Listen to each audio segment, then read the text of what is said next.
Isinama po ng company dating House Speaker Martin Romualdez sa kanyang supplemental counter-affidavit ang pagbawi ni Orly Gutesa sa mga aligasyon niya laban sa kongresista.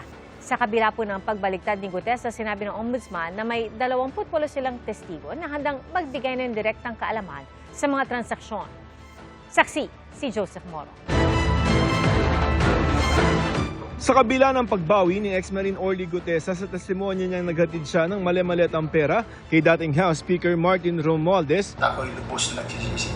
tila hindi naman nababahala ang Office of the Ombudsman sa magiging epekto nito sa nakasampang reklamo laban sa dating Speaker kaugnay sa umuning anomalya sa flood control projects.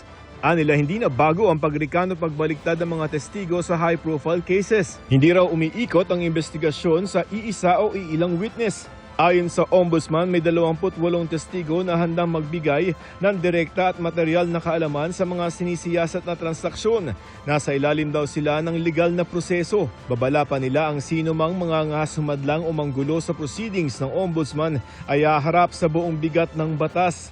Ayon sa supplemental complaint bukod sa testimonial evidence, may hawak din daw silang documentary evidence tulad ng corporate, property documents at AMLC reports. Base sa supplemental complaint affidavit ng Ombudsman, ang testimonya ng siyam na mga dating bodyguard ang ilan sa mga ebidensya nila na napunta ang pera kay dating House Speaker Martin Romualdez. Pero 4 sa siyam na mga bodyguards na yan ang bumaliktad na. Pang-apat si Gutesa na bumaliktad. Sinabi na dati ng Ombudsman na maaaring isama na rin sa kasong plunder ang 3 naunang bumaliktad na ex-bodyguard. Wala pa silang pahayag kung gagawin din ito kay Gutesa. Sa kanyang affidavit, sinabi ni Gutesa na nadala umano siya ng 6 matatamis na salita ni na dating Congressman Mike Defensor at Senador Dante Marcoleta. Sinisika pa rin ng GMA News na makuha ang panig ni na Defensor at Marcoleta. Sa video ni Gutesa na ibinigay sa GMA News, sinabi niyang dala raw ng takot kaya siya napilitang patotohanan ang mga nakasaad sa affidavit na binasa niya sa Senate Blue Ribbon Committee kahit hindi raw ito totoo. Dala ng takot at pangamba, lahat ng nakalahad sa affidavit na kanilang ginawa ay aking nasabi na nasaksihan o kahit hindi ito totoo. Pati ang pagsabi ng pasama ako sa 3 beses na delivery ng mga balita sa alitiding bahay ni Speaker Martin Romualdez sa Forbes Park. Wala akong naging direktang kontak o nakita man lang si Speaker Romualdez sa nasabing address.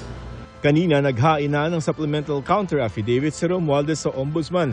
Kalakip ang affidavit ng pagbaliktad ni Gutesa at ang affidavit ng 25 iba pang mga security personnel ni dating Congressman Saldico para patunayang hindi totoo ang alegasyon ng mga tinaguriang Maleta Boys. Ibig sabihin ba pagka original statements na may allegations na may mga pera or pangakong sinasabi ay paniniwalaan natin pero yung recantation or pagbawi ay hindi natin pananiniwalaan. So medyo malabo po yata. We are confident po na in a fair and impartial investigation, wala pong ebidensya. Ika nga walang corpus delicti, sabi nga ng mga lawyers sa sitwasyong ito. Ayon sa palasyo, batid ni Pangulong Bongbong Marcos na pinsan ni Romualdez ang pagbawi ni Gutesa ng kanyang aligasyon. Sabi ni Palace Press Officer Undersecretary Claire Castro, dapat beripikahin pa rin kung totoo ang mga sinasabi ni Gutesa ngayon. Kung sino yung mastermind sa pagpapagawa ng itong klaseng mga senaryo, sampahan ng kaso. Pero ito po ay nasa kamay na po ang Ombudsman, DOJ at ng mga ibang investigating bodies natin. Ang gusto lamang po din ng Pangulo, dapat ang kwento ay totoo. So, kailangan din po na maimbestigahan kung ano yung sinabi ni Mr. Gutesa para, na ma-verify kung lahat din ng sinabi niya ngayon after siyang mag-recant ay may katotohanan. Ako si Joseph Morong, ang inyong saksi.